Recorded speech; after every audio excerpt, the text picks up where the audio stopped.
Ittaanee Raajii Masarat Taye waggaa 41ffaa isaanii giddoo kana kabajaa jiru. Nutisee gama keenyaanii baga dhalattan jechuun barbaanna. Raajiin kuni raajii namoota baay'eetii fi Waaqayyo kaasedha. Raajii biyya kanaaf Waaqayyo kaasedha. Waaqayyo karaa nama Waaqayyo Raajii Masarat Taye waan baay'ee godhe. Waaqayyo karaa nama kanaa biyya kanaa fi directionii kenne kallattii kenne namoonni biyya kana hoogganan muummichi ministeeraa pirezidaantiin biyya kana kantiibaan magaalaa Finfinnee kantiibonni magaalota garaagaraa nama kana bira deemanii ni qalachiifatu. Yoo yaashama akkam jirtu nagaaf jaalalli Waaqayyo bakka jirtu hundumaatti isiniif baay'ee tokko YouTube channel boonsaa addisoo gooteetti baga nagaan dhuftanii jaallatamoo hordoftoota keenya YouTube channel kanaaf haaraa yoo ta'an subscribe gochuudhaan maatii keenya dabalamaa viidiyoowwan nuti yeroo yerootti gadhiisnu dafanii akka isin ga'anii fi mallattoo beelii banaa gochuu hin dagatinaa. Har'a viidiyoo adda ta'e tokkoon deebinee dhufnee jirra. Viidiyoon kunis viidiyoo ergaawwan guguddaa of keessaa qabudha. Akkasumas illee viidiyoo kana irraati wanta guddaa inni barattu hiriyoota keessaniif share gochuu hin dagatinaa. Yaada qabdan immoo comment gochuudhaan yaada keessan comment irra kaa'uu hin dagatinaa isiniin jenna.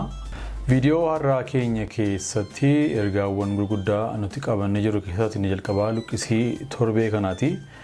Luqqisii kanaanis macaafni qulqulluun akkas jedha. Macaafa Ermiyaas raajichaa boqonnaa 29 lakkoofsa 11 akkas jedha. Yaada ani isiniif yaade anuma duwwaatu beekaa.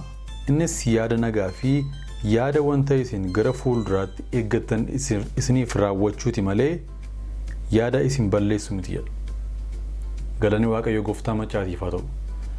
Waaqayyo Gooftaan macaa gaafa nu uume yaada isaa keessatti wanta gaarii, wanta akeeka qabuu fi wanta tolaa ta'ee ittiin akka nuti jiraannee dabarruufidha. Maqaa isaatiifis ulfina akka ta'uufidha. Waaqayyo ilmaan namootaatiin akkas jedha. Warra isatti amananii jechuudha. Yaada ani isiniif qabu anuma duwwaatu beekaa jedha. Yaada Waaqayyo siif qabu ati beekuu dhiisuu dandeessa. Waaqayyo garuu ani siif beeka siin jedha. Waaqayyo wanta ati dhalatteef wanta ati uumamtee fi beeka sababii isaa. Haga yoonaatti siif hin galle yoo ta'e, haga yoonaatti wanta ati dhalattee wanta ati jiraachaa jirtu siif hin hubatamne yoo ta'e, Waaqayyo sababii isaa beeka. Kanaaf Waaqayyo irraa beekuu dandeessaa jechuudha. Waaqayyotti siqii of barbaade of gaafadhu qofaa kee yeroo dabarsi. Waaqayyo wajjiniin yeroo kadhataa qabaadhu, jireenya kadhataa qabaadhu, jireenya macaafa qulqulluu dubbisuu qabaadhu. Amala Waaqayyoo fakkaachuutti siqi, gara Kiristoos guddachuutti siqi. Kana duwwaa miti. Waaqayyo yaadi kuni inni ati confused taatee itti jirtu kun inni ati Waaqayyo maaliif na uume, maaliif na yaadee, maaliif immoo laayifii challenge akkasii keessa na dabarsaa jira jettee yaaddu kuni isa si balleessu miti. Inni maalidha? Innis yaada nagaa wanta isin gara fuulduraatti eeggattan isiniif raawwachuuti jedha. Waaqayyo wanta siin jedhe qaba. Tarees dura dhabbii keessa jira malee. Waaqayyo wanta siif akeeke qaba, wanta sitti dubbatus qaba. Wanta dur sitti dubbate qaba. Waaqayyo wanta ati akkasii kanan taataa kanan siif yaade kanan siif akeeke jedhee wanta sitti dubbate qaba. Garuu har'a sababii dadhabbiitiin, sababii laafinaatiin, sababii dadhabbiitiin, sababiiwwan garaagaraatiin amantii sana dhabdee ta'uu danda'a. Garuu Waaqayyo Gooftaan macaa akkasiin jedha. Wanta ani siif yaade sanaa kanan siif yaade wanta gaarii, wanta siif tolu, wanta sitti dubbadhe sana wanta siif raawwachuutiifidha malee wanta ittiin si rakkisuuf miti jedha. Maal jedha? Yaada nagaa fi yaada wanta isin gara fuulduraatti eeggattan isiniif raawwachuuti malee yaada isin balleessu miti jedha. Waaqayyo wanta nuuf akeekee gara fuulduraatti nuuf raawwachuufidha.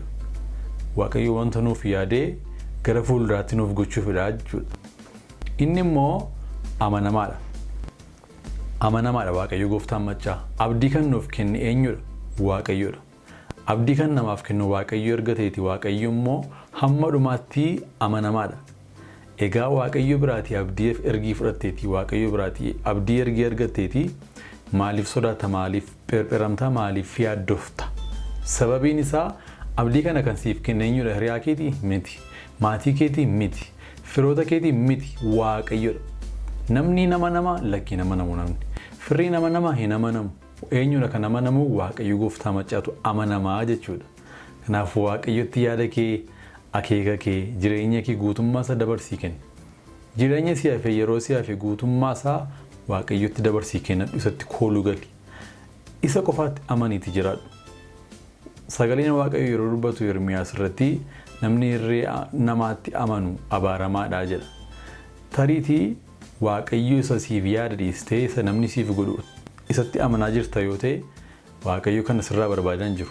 Waaqayyo akka isatti amantu, akka isaa wajjiniin deemtu barbaadaa jira jechuudha. Waaqayyotti amani. Waaqayyotti amani. Waaqayyotti amani. Happy birthday to you. Happy birthday, Prophet Meseret. We love you. How many remember Prophet Masarat? Happy birthday, Prophet Meseret. We love you.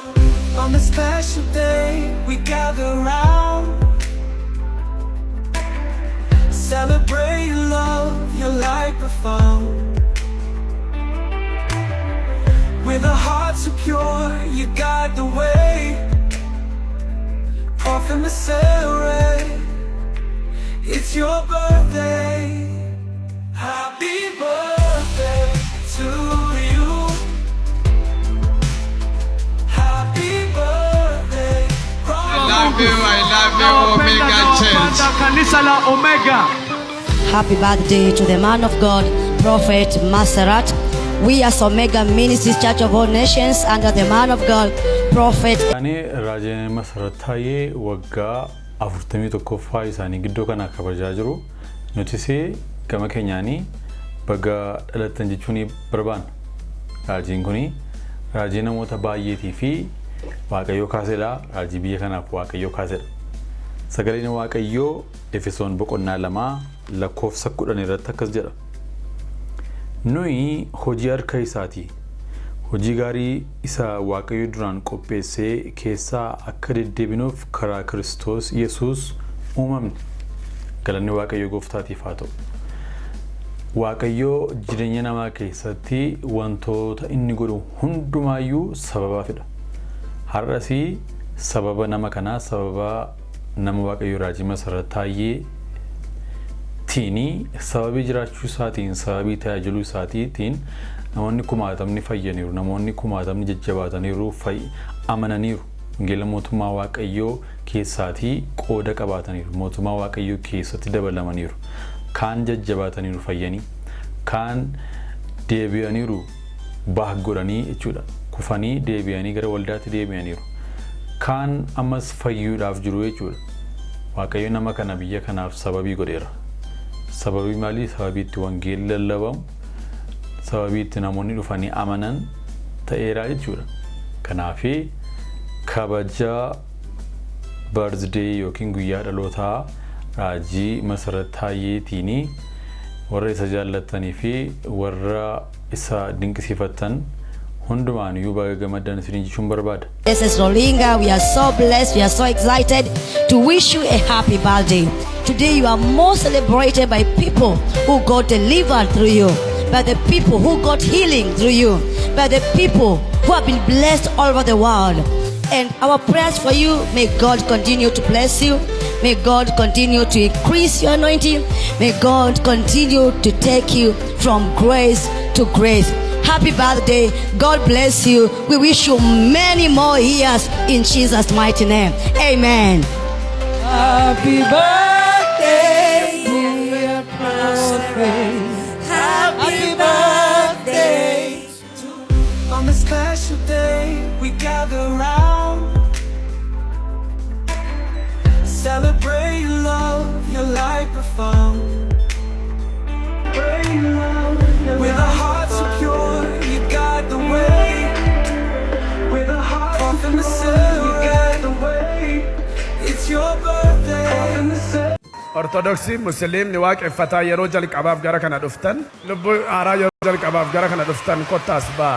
ከዚህ በፊት ወደ ማንኛውም ቤተ ክርስቲያን ያልሄዳችሁ አዳዲስ ነፍሳት ወደ ፊት ለፊት ነው። ሄዳሉምቲ ኩኒ ይናማዳ ከሰን ሰገሌሳ ኢየሱስ ተዩቱ ባኮ ጅሩ ኮፍቶ ቶልቸ ደገሌሳ ኢትያዴ ነዋሜ ለኪኖ ነቲን ጎረ ካራ ወንጌላ ዮሐንስ boqonnaa 16 lakkoofsa 21 akkas jedha. Dubartiin ciniinsifattuu yeroon ishee waan ga'eef ni gadditi. Mucaa erga deesse garuu namni biyya lafaatti waan dhalateef gammachuu irraan kan ka'e rakkina ishee sanaa hin yaadattu jedha. Galanni Waaqayyoo Gooftaa machaatiif haa ta'u. Sababii rakkinoonni baay'ee uumamanii fi fayyina uumuufidha, gammachuu fiduufidha.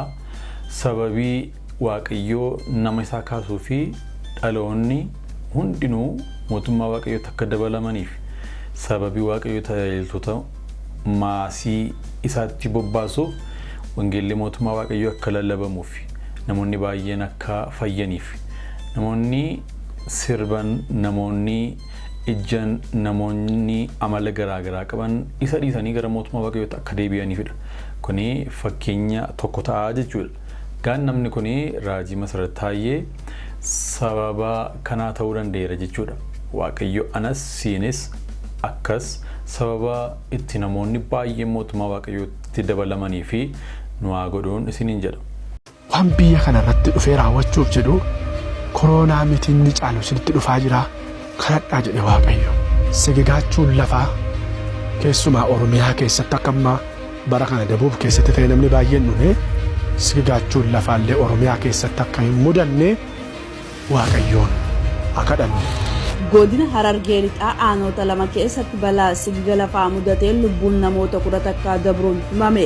People had only seconds to flee their homes when the terrifying sound of the ground cracking reverberated across Addis Ababa.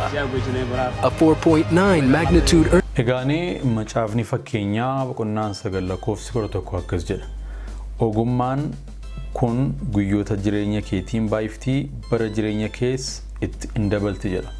Waaqayyo namootaa fi ogummaa gaafa baay'isuu ayyaana gaafa baay'isuu fi umuriin dabalti guyyoota baay'ee akka jiraattu si gooti. Kun immoo sababii malee miti. Sababii kaayyoo qabduuf Waaqayyo karaa kee waan baay'ee karaa sababii godhuuf jechuudha. Waaqayyo karaa nama Waaqayyo Raajii Masarat Taye waan baay'ee godhe.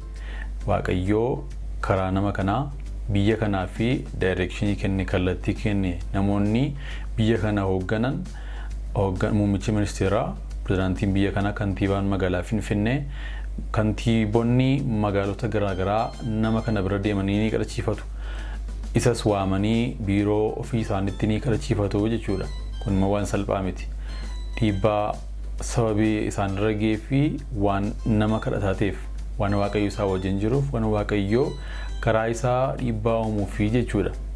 Egaan karaa nama kanaa Waaqayyo yeroo baay'ee dubbatee bara koronaan dhufe duraa kaasee jechuudha. Waaqayyo kallattii kennaa ture dubbachaa ture ammas dubbachaa jira jechuudha. Dhiyoottis sababii utuu biyya kana keessatti lafti sigigaachuun jalqabin dura Waaqayyo karaa nama kanaa dubbatee ture. Ammas wanti kun ta'ee argaa jira jechuudha.